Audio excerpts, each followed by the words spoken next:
Satkhira press club মিলনায়তনে শুক্রবার 21শে March ইফতার মাহফিল অনুষ্ঠিত হয়েছে। সাতক্ষীরা প্রেস ক্লাবের আয়োজনে অনুষ্ঠিত ইফতার মাহফিলে সভাপতিত্ব করেন প্রেস ক্লাবের সভাপতি ও দৈনিক যুগের বার্তার সম্পাদক ও প্রকাশক আবু নাসের মোহাম্মদ আবু সাইদ।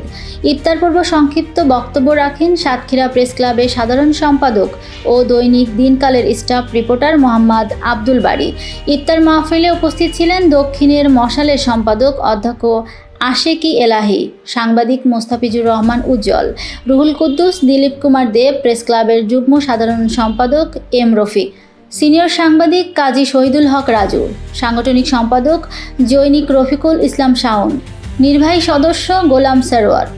নির্বাহী সদস্য আখতারুজ্জামান বাচ্চু, সিনিয়র সাংবাদিক Aminur Rashid, A B M Mostafizur Rahman, Yarab Hossain, M Zillur Rahman, Ahsanur Rahman Rajib, Khalid Hasan, Mohammad Hafizur Rahman, Mehedi Ali Sujoy,